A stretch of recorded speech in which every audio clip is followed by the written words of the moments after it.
धनतेरस के दिन नमक ज़रूर खरीदना चाहिए। सुनने में आप सबको थोड़ा अजीब ज़रूर लगेगा, पर आज मतलब धनतेरस के दिन नमक ज़रूर खरीद के लाना चाहिए, क्योंकि आप सभी को पता है नमक से बहुत सारी नकारात्मक ऊर्जा जो होता है ना वो ख़त्म होता है। आपके घर में सकारात्मक ऊर्जा का निवास होता है, तो इसलिए धनतेरस के दिन नमक जरूर खरीद के। गाइस गुड इवनिंग, मैं साधना श्रीवास्तव स्वागत करती हूँ अपने यूट्यूब चैनल साधना जीत में। चलिए अब वीडियो में आगे बढ़ते हैं। आज का मेरा टॉपिक है धनतेरस। धनतेरस के दिन हमें क्या करना चाहिए, क्या नहीं करना चाहिए, क्या खरीदना चाहिए, क्या नहीं खरीदना चाहिए। तो आज की वीडियो बस इसी टॉपिक पर है। सबसे पहले जान लेते हैं कि धनतेरस या दीपावली मतलब कितने दिन का त्यौहार है, या धनतेरस के दिन हमें क्या करना चाहिए। तो धनतेरस को धन त्रयोदशी भी कहते हैं, और जो हिंदू धर्म को मानते हैं उनके लिए एक विशेष अवसर होता है कि इस दिन ये बहुत सारी नई चीज़ों को खरीदते हैं। तो इसीलिए जो होता है ये 5 दिन का त्यौहार होता है।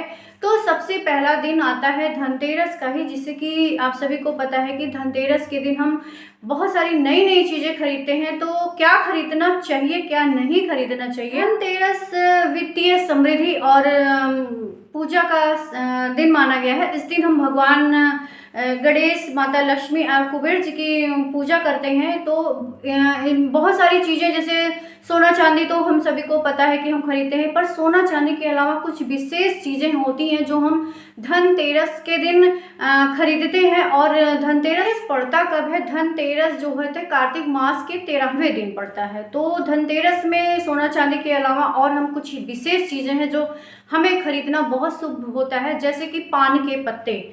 पान के 5 पत्ते आप धनतेरस के दिन जरूर खरीदिए और माता लक्ष्मी को जरूर चढ़ाइए। मैं सोना चांदी नहीं कह रही, मैं पान के पत्ते कह रही। बहुत सारे लोग अपनी सामर्थ्य के अनुसार सोना चांदी भी खरीदते हैं, सोना चांदी के मतलब पान के पत्ते खरीदते हैं। पर मेरा ये मानना है कि मतलब अपनी सामर्थ्य के अनुसार काम करिए, बहुत ज़्यादा नहीं करना चाहिए, क्योंकि देखिए जो हमारा सामर्थ्य होता है उसी को हम हंसी खुशी उस चीज़ को खरीदें। तो पान के पत्ते होने चाहिए, मतलब आप हरे पान के पत्ते 5 पत्ते खरीद के माता लक्ष्मी को जरूर चढ़ाएं। और धनतेरस के दिन नए कपड़े खरीदने का भी वो है, बहुत सारे लोग नए कपड़े भी खरीदते हैं। नया कपड़ा भी खरीदना शुभ माना जाता है, क्योंकि देखिए धनतेरस होता है कि जो हम जितना भी नया चीज़ खरीद सकते हैं अपनी सामर्थ्य के अनुसार हम खरीद लें, तो नया कपड़ा भी खरीदने का प्रचलन है। और झाड़ू, माता लक्ष्मी को झाड़ू बहुत पसंद है, तो आप झाड़ू भी खरीद सकते हैं।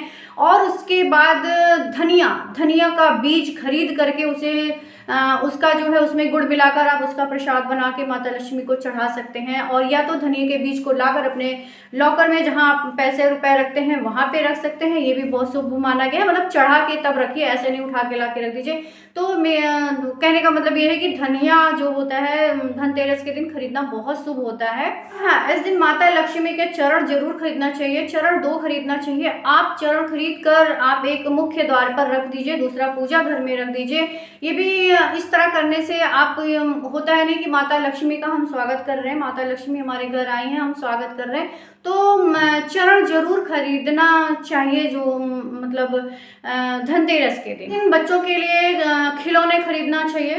खिलौने मीन्स कुछ भी खरीद सकते हैं, मिट्टी का खरीदिए तो ज़्यादा बेहतर है। आप प्लास्टिक के खिलौने अवॉइड करिए, क्योंकि इस दिन प्लास्टिक का कोई चीज़ खरीदना नहीं चाहिए। मिट्टी के खिलौने, गांव में तो देखिए आज भी कुम्हार लोग मिट्टी के खिलौने लेके आते हैं, और मार्केट में भी बहुत मिट्टी के खिलौने अच्छे अच्छे मिलते हैं। तो बच्चों के लिए खिलौने खरीदना बहुत शुभ माना जाता है, क्योंकि बच्चों को खुश करने से ना हमारे घर में सकारात्मक ऊर्जा आती है। इसलिए बच्चों का मन बहुत ज़्यादा प्रफुल्लित होना चाहिए। तो इसलिए खिलौने मतलब खिलौने से बच्चे ऑटोमेटिक खुश होते हैं, तो इसलिए बच्चों के लिए खिलौने जरूर खरीदें। और इस दिन खील बतासे जरूर खरीदना चाहिए, क्योंकि दीपावली के आसपास खेतों में धान तैयार हो जाता है, धान से चावल बनता है, नए चावल से ही खील बतासे बनते हैं। तो उस दिन खील बतासे लाना बहुत ज़रूरी होता है, बहुत शुभ माना जाता है। पर ध्यान रहे कि नए चावल का ही खील बतासा लाना है, पुराने चावल का नहीं। ये चीज हमेशा ध्यान रखिए। धनतेरस के दिन नमक जरूर खरीद के लाना चाहिए। नमक शब्द सुनकर आपको थोड़ा अजीब जरूर लगेगा, पर आप सभी को पता है कि नमक से बहुत सारी नकारात्मक ऊर्जाएं खत्म होती हैं। इसलिए धनतेरस के दिन नमक जरूर खरीदिए। बहुत से सारे लोग कहेंगे कि धनतेरस के दिन नमक क्या, पर नमक भी बहुत जरूरी है खरीदना, बहुत शुभ माना जाता है।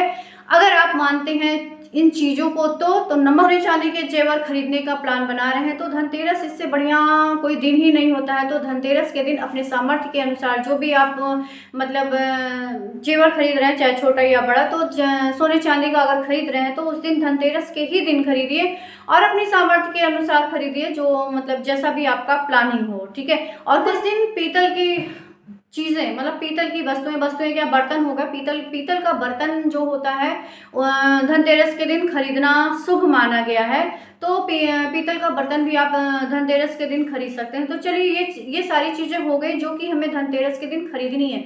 और धनतेरस के दिन हमें क्या नहीं खरीदना है, चलिए उस पर बात कर लेते हैं कि हमें धनतेरस के दिन किन किन चीज़ों का ख्याल रखना है और क्या चीज़ें लेनी है नहीं लेनी है उस दिन हमें। बात करते हैं लोहे की कोई भी चीज़ धनतेरस के दिन नहीं खरीदनी चाहिए। इससे शनि देव जो होते हैं नाराज होते हैं। और धनतेरस के दिन लोहे की चीज़ कोई भी चीज़ें लोहे की नहीं खरीदनी चाहिए।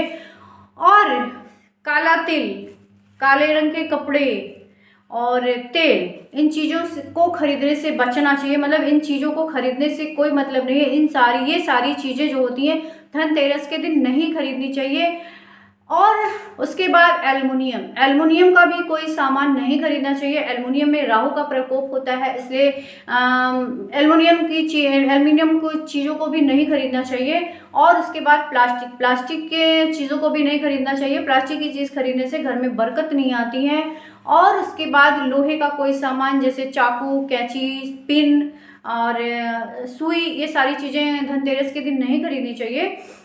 इससे भी जो होता है शनि देवता नाराज होते हैं और आपके घर में बरकत नहीं आती है। तो इसलिए इन सारी चीज़ों को अवॉइड करना चाहिए, नहीं खरीदना चाहिए। तो ये थी आज की वीडियो। तो गाइस आज की वीडियो आप सबको आई थिंक समझ में आ गया होगा कि क्या खरीदना है क्या नहीं खरीदना है। तो चलिए फिर मिलते हैं किसी अच्छे से वीडियो के साथ। तब तक के लिए बाय बाय। अपना ख्याल रखिएगा, खुश रहिएगा, मस्त रहिएगा, साधना जी को याद करिएगा। चलिए फिर मिलते हैं, तब तक के लिए बाय बाय, गुड बाय।